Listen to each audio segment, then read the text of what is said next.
ওয়ালাইকুম, কেমন আছেন আপনারা? আশা করি সবাই ভালো আছেন। তো স্বাগতম আমার চ্যানেলে সবাইকে। তো এই যে দেখতে পারতেছেন আমাদের পাটের বই, বাড়ির নিচে যে বড় বই সেইখানে পাট। তো পাট এবার এই দিকতে ভালো হয়নি, পাট অনেকটাই খারাপ হয়েছে, মায়ের গাছে। এখানে যে ফটফটি গাছ, আমাদের এখানে ফটফটি বলে, অনেক জায়গায় এটাকে ডিমা গাছ বলে, দেখে ডিমা, ঠিক আছে, ডিমা ফটফটি। এর কারণে এত পরিমাণ হয়েছে, এর কারণে পাট মানে পাটে মার গেছে, পাট উঠতেই পারেনি। তো ফাঁকা ফাঁকা আছে, মানে খুবই কম পাট, এই কারণে পাটের এই অবস্থা। তো ওই নিচ দিয়ে আবার একটু মাশাল্লাহ ভালো হয়েছে, মানে একই ভুঁই, উপর টান দিয়ে আপনার ফটফটি গাছের কারণেও ভালো একটা হয়নি। আর এই বইয়ের নিচে সাইডে ওখানে অর্ধেক অংশের মতো মাশাল্লাহ ভালো হয়েছে। এই যে দেখা যাচ্ছে, এই যে আস্তে আস্তে ভালো পাট। এই সাইডটি দেখা যাচ্ছে, মানে নিচে দেখছেন, এখানে ভালো হয়নি। আর এই সাইড দিয়ে আল্লাহ দিলি ভালো হয়েছে পাট। এটা আছে আমাদের বড় বই, এখানে প্রায় 2.5 কেজি বই আছে, ঠিক আছে। নিচের সাইড দিয়ে দেখা যাচ্ছে আরো সব ভালো পাট। এখান দিয়ে ও ডিমা গাছ আছে, কিন্তু পাটও আছে, এখানে ডিমা গাছও আছে, পাটও আছে। আর ওইখান দিয়ে শুধু ডিমা গাছ, ঠিক আছে, পাট নেই, পাট আছে পাতলা পাতলা। আর নিচে সাইড দিয়ে খুবই ভালো হয়েছে মাশাল্লাহ। এটা হচ্ছে আমাদের বড় বই।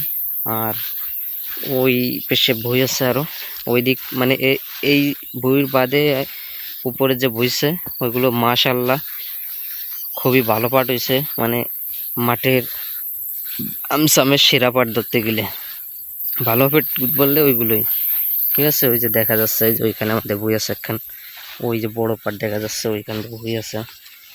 তো ওইখান দিয়ে মাশাল্লাহ খুব ভালো পাট হয়েছে আল্লাহর রহমতে। শুধু এই পাটের বইয়ের এই অংশটা খারাপ হয়েছে। তারপর এখন আল্লাহ যেটা দিয়ে খুশি থাকেন ওটা দিয়ে খুশি শুকরিয়া আদায় করতে হয়, আলহামদুলিল্লাহ। এটা ভালোভাবে ঘরে তুলতে পারলেই আলহামদুলিল্লাহ। এটাও আমাদের বই মাশাল্লাহ। এখানে রসুন ছিল, রসুনের পরে পাট বুনন হয়েছে, মাশাল্লাহ খুব ভালো পাট হয়েছে আলহামদুলিল্লাহ। এই যে দেখছেন। আর এই যে এইটা হচ্ছে আমাদের, মানে যে ডিমা গাছ হওয়ার কারণে পাটও ছোট ছোট এই সাইড দিয়ে, এবং পাটও খুব পাতলা পাতলা।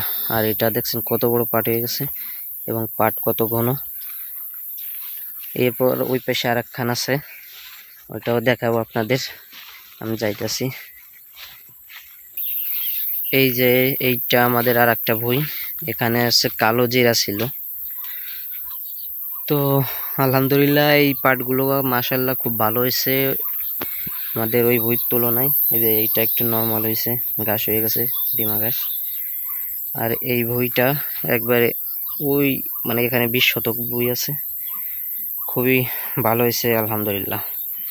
তো এবছরে আমাদের এই চর অঞ্চলে পাট ভালো হয়েছে বা বড় হয়ে গেছে অন্য অন্য জায়গার তুলনায়। যেমন আমাদের আলফাডাঙ্গা থানায় মানে পাট একটু আগে বুনন হয়েছে, পাটও অনেক বড় হয়ে গেছে, তাড়াতাড়ি কাটা লাগবে। আমাদের চর অঞ্চলে পানি উঠে যায়, তো ওই কারণে দ্রুত কাটা লাগবে, এই জন্য পাটও তাড়াতাড়ি বুনন হয়, এবং পাট তাড়াতাড়ি মানে অনেক বড় হয়ে গেছে। আর আপনার ওইদিকে মকসেদপুর, গোপালগঞ্জ, ভাঙ্গা, ওইদিকে পাট ছোট ছোট আছে, ঠিক আছে, মানে এরকম ছোট ছোট পাট। আমি ঢাকা থেকে আসার সময় দেখলাম যে ছোট পাট, সে ওই জায়গার তুলনায় আমাদের এখানে পাট অনেক বড় হয়ে গেছে অনেক। এটা দেখা যাচ্ছে যে এখন টান দেওয়ার পরে 15 দিন বা 20 দিন পরেই কাটার উপযুক্ত হয়ে যাবে, ঠিক আছে। আমাদের ভুঁই ওই দিকে আরো ভুঁই আছে, মানে মাঠের মাঝখানে, ওইখানে যাইতে হলে পাটের ভিতর দিয়ে যাইতে হবে, এই কারণে ওখানে আর দেখাচ্ছি না। তবে ওইখানের ভুঁই আপনার, ওইখানের পাটগুলো ওই যে এই জায়গার মতোই পাট, বড় পাট হয়ে গেছে মাশাআল্লাহ, সব ভালো হয়েছে। কিন্তু সমস্যা হলো বড় ভুঁইয়ের এই সাইডটা, আর এই ভুঁইটা একটু ডাউন হয়ে গেছে। সমস্যা নেই, আল্লাহ যা দিয়েছেন আলহামদুলিল্লাহ। তো সবাই দোয়া করবেন আমার জন্য এবং আমাকে একটু সাবস্ক্রাইব করে সহযোগিতা করবেন, ঠিক আছে? আপনাদের একটা সাবস্ক্রাইব, 2টা সাবস্ক্রাইবই একটা বেকারের বা একটা ছেলের স্বপ্ন পূরণের এক ধাপ এগিয়ে যাওয়া আর কি। তো সবাই দোয়া করবেন আমার জন্য। আসসালামু আলাইকুম।